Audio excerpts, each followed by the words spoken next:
না, গলস্টোন ধরা পড়ার পরে অনেকেই অপারেশনটা অ্যাভয়েড করতে চান, বাট আমার মতে অপারেশন করে নেওয়া ভালো। গল ব্লাডার স্টোন হয়েছে, এটা কি কি সিমটমস দেখে আমরা বুঝতে পারি? পেটে ডান দিকে এখানটায় উপরের দিকে একটু ব্যথা হয়, তার সাথে থাকে বমি, কোনো পেশেন্টের জন্ডিসও থাকে, অনেক সময় পেশেন্টের জ্বরও আসে। অ্যাসিমটোমেটিক গলস্টোন দীর্ঘদিন ধরে 25-30 বছর যদি গলস্টোন কারোর থেকে যায়, তাহলে অনেক সময় ম্যালিগন্যান্সির টেন্ডেন্সি থাকে।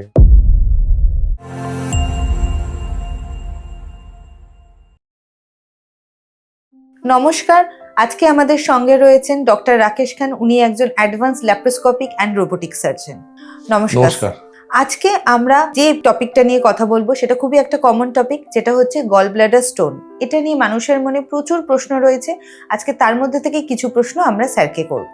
স্যার, গল ব্লাডার স্টোন যদি এতটাই কমন হয়, তাহলে সব ক্ষেত্রে সার্জারির দরকার পড়ে না কেন? না, গলস্টোন ধরা পড়ার পরে অনেকেই অপারেশনটা অ্যাভয়েড করতে চান, বাট আমার মতে অপারেশন করে নেওয়া ভালো। কারণ আমরা গলস্টোনের অনেকগুলো কমপ্লিকেশন দেখতে পাই। তার মধ্যে একটা সবচেয়ে ইম্পর্টেন্ট কমপ্লিকেশন যেটা খুব কমন, সেটা হলো যে অবস্ট্রাকটিভ জন্ডিস বা সার্জিক্যাল জন্ডিস। কারণ অনেক সময় ছোট ছোট স্টোন সিভিডির মধ্যে ঢুকে যায়, ঢুকে গিয়ে সেখান থেকে জন্ডিস তৈরি করে। আর একটা জিনিস তৈরি করে, সেটা হলো যে প্যানক্রিয়াসের কাছে চলে গেলে প্যানক্রিয়াটিক ডাক্টের মধ্যে ঢুকে গিয়ে প্যানক্রিয়াটাইটিস তৈরি করতে পারে। তো সেই জন্য এই কমপ্লিকেশনগুলো এড়ানোর জন্য যে গল ব্লাডার স্টোন ধরা পড়ার পরে অপারেশন করে নেওয়া উচিত। স্যার, গল ব্লাডার স্টোন হয়েছে, এটা কি কি সিমটমস দেখে আমরা বুঝতে পারি? একটা সাধারণ মানুষের জন্য সেটা একটু যদি আপনি বুঝিয়ে বলেন। গলস্টোন হলে সাধারণত আমাদের কাছে পেশেন্টরা আসে, পেটে ডান দিকে এখানটায় উপরের দিকে একটু ব্যথা হয়, এবং ব্যথাটা কারো কারোর ক্ষেত্রে খুব অল্প হয়, কারো কারোর ক্ষেত্রে সাংঘাতিক তীব্র ব্যথা হয়, এবং তার সাথে থাকে বমি, তার সাথে থাকে কোনো পেশেন্টের জন্ডিসও থাকে, এবং তার সাথে যদি কোনো ইনফেকশন থাকে বেশি মাত্রায় গলস্টোনের মধ্যে, তাহলে অনেক সময় পেশেন্টের জ্বরও আসে। তো এই সিমটমগুলো মেনলি নিয়ে আসে পেশেন্ট। স্যার, অনেক ক্ষেত্রে আমরা দেখি গলব্লাডার স্টোন হয়েছে কিন্তু কোনো রকমের ব্যথা নেই, যেটাকে আমরা অ্যাসিমটোমেটিক গলব্লাডার স্টোন বলে থাকি।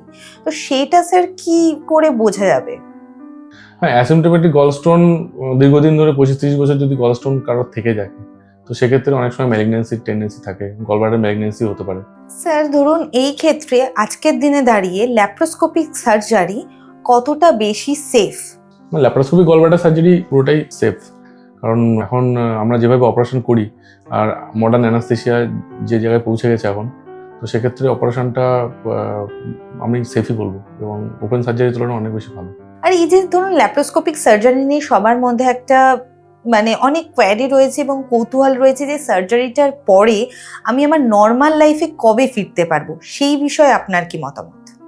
সার্জারির পরে আমরা যারা ল্যাপারোস্কোপিক্যালি করি আর কি, তো পেশেন্টদের অ্যাডভাইস করি যে পেশেন্টকে সেদিন বিকেল থেকে হাঁটাচলা করতে, এবং তারপর দিন সে নিজের বাড়ি চলে যেতে পারে, আর তারপরে তার অফিস জয়েন করা 7 দিনের মধ্যে অফিস জয়েন করতে পারবে, এবং সে তার নিজের কাজকর্ম, বাড়িতে রুটিন যে কাজকর্মগুলো হয় সেগুলো সবই করতে পারবে।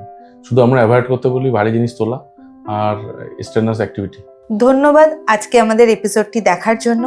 আপনাদের যদি এই বিষয়ে আর কোনো প্রশ্ন থাকে তাহলে অতি অবশ্যই সেটা আমাদের কমেন্ট বক্সে জানাবেন, এবং পরবর্তী এপিসোডে আমরা আবার সেই প্রশ্নটা স্যারকে করব।